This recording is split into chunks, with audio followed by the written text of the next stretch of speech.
Hey, howdy gang, thank you day, back again on YouTube. This evening YouTube, I have another inbox review of part 2 of Aaron Newlands Trainer Group build, which will be starting on February 4th, which is right around the corner. Instead of doing my S and J, I added another one to the group build, so it makes my total of 2. And so that'll about do it on my end of this group build. So I'm rubbing my hands with excitement to get these two started. They'll be 2 quick builds. As the starters, I'd like to introduce and also like to represent my part 2 of my entry for Aaron Newlands Trainer Group build. Okay, fellas, this kit needs no introduction at all. It's been around for about 60 years. This is the Lindberg PT-17 Kaydet.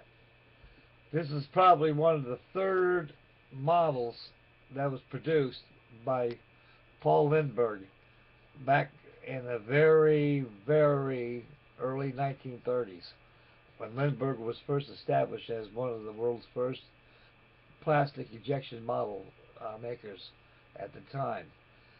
This kit here is still holds its weight in gold, as ancient as it is, and as a test shot on the box top that presents the paint schedule, which is more or less common use with the Army Air Corps pre-war to service as cadet trainers. So along with my S and J, what could be better candidates for trainers? After all, between the S and J and the Boeing Cadet right here, thousands upon thousands of airmen on both sides of the world has been trained in these aircraft. Okay, on the back of the box, for those who are curious, you know, what you're buying, especially in a hobby shop, you gotta have something to sell the model. And I get a little close-up view of it. It shows 4 test shots of the finished airplane, how it looks when it's done. So over here you can see the pilots over here. Old Pens and Bill love to do that.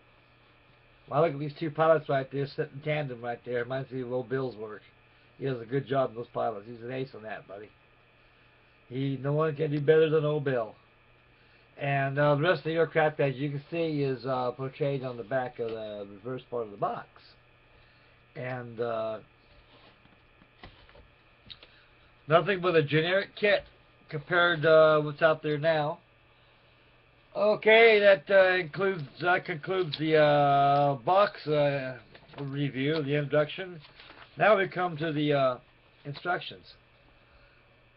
Again, folks, these instructions are just like the rest of the instructions in the world, as you got with plastic kits. Has call-outs for paint schedules, do's and don'ts, whatnot, bilingual instructions. To the construction of the aircraft, it starts out like we all do. You got your fuselage, and that makes up the pilot. You got 2 seats and 2 pilots. No joystick, no dial console on there, and no instrument dials or nothing. So that's got to be built by the modeler. So I think I'll do that myself. I'll do a little scratch build like this, just to spice it up a little bit, folks, just a smidgen. And as the assembly proceeds, it has the fuselage, the tail feathers, and the interplane cabin struts are glued to the bottom wing section. And the top wing is joined, and the rest of the undercarriage is joined. And ready for the paint schedule. The paint schedule on here calls out for blue with chrome yellow wings. A standard PT-17 of late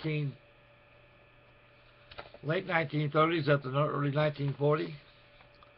And so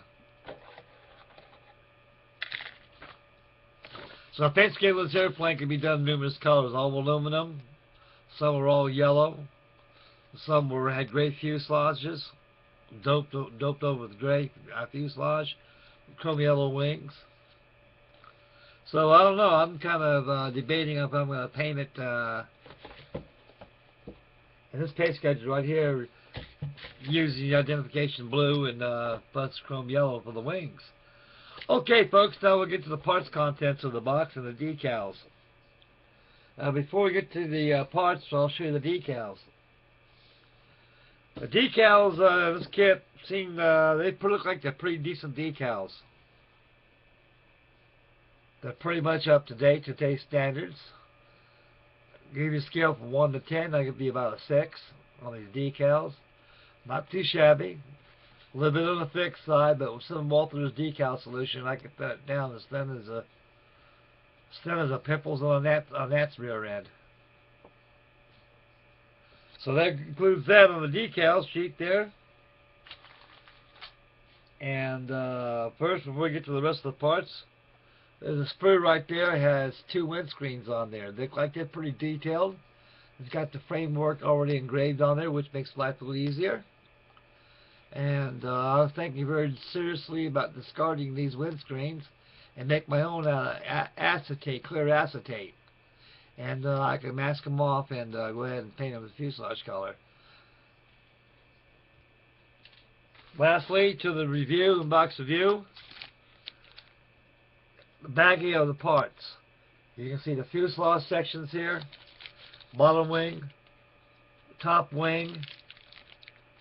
You can see the pilots in there. Nothing unusual, but a baggie of kits, the bag of the kits in the bag. And that Pratt Whitney engine looks pretty good that they used on the Cadet. Later on, they used the right cyclone on there.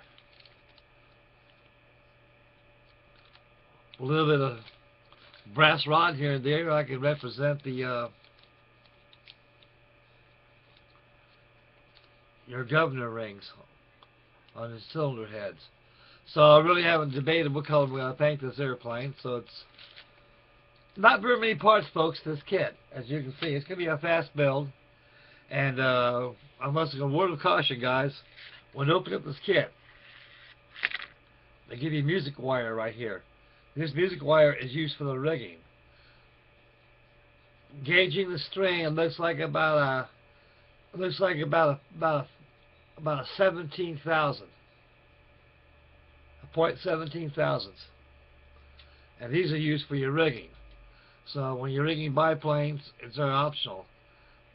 Years ago, I used to get a pin vise with a very, very small jeweler's file, about as round as this this music wire I have right here. I drill holes through the wings and use monofilament. And with a nice warm knife, you rub it on that monofilament with that knife. It'll tighten up that monofilament real tight. I used to build models again on my biplanes. Those little small Revell ones used to get. I actually use monofilament. I still got a bottle of it somewhere around here. Lord only knows around here. It's hard to describe my workshop, folks.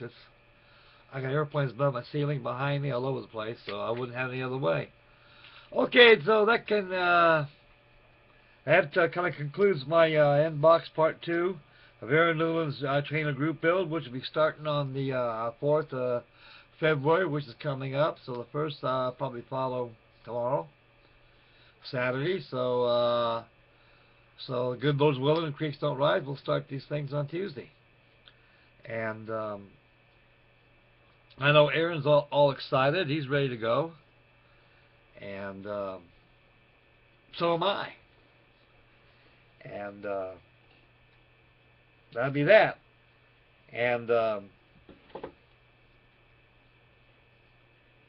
so be it. Okay, folks. Right now, I'm going to go ahead and start working on my V26 Marauder and try to get a video with that tonight. I've been kind of busy around the house, getting things squared away. This deep freeze we got has really kind of messed things up around here. I had to fix a couple of things around the house because of the freeze, and now I finally got another storm coming in towards our way. It's going to leave us anywhere from 1 foot to 6 feet of snow. You got an Antarctic vortex will be on top of that, so we're all bogged down for a cold one, folks. So all you guys out there and back home in California and Arizona and all through there, and you guys got it made. Up here it's horrible.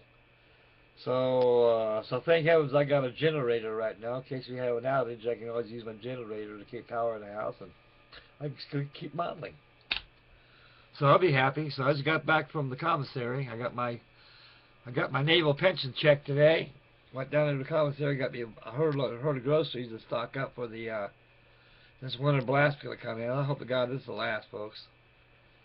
This winter's been really rough. Okay, folks, I'm about ready to get off here right now. Enough model boredom. So this concludes my inbox review part 2 of Aaron Newlands Trainer Group build. And signing off, I'd like to thank everybody for tuning in, and may God bless and happy modeling. And you guys get some of those YouTubes going out there. And so my next YouTube presentation will be on the painting on my B-26 Marauder. And I should have my B-26 done by this Monday. And that'll leave me time to be on schedule. I can start on Aaron's group build and work on Arizona, just to fill in the spaces and post a couple of videos there on it. Okay, boys, Frankie Day signing off right here. We'll catch you great guys on the next video. Stay warm, keep busy, happy modeling. Get crazy glue in your hands, use nail polish remover to come off, you'll be free at last. And we'll catch you boys later now. Bye, fellas.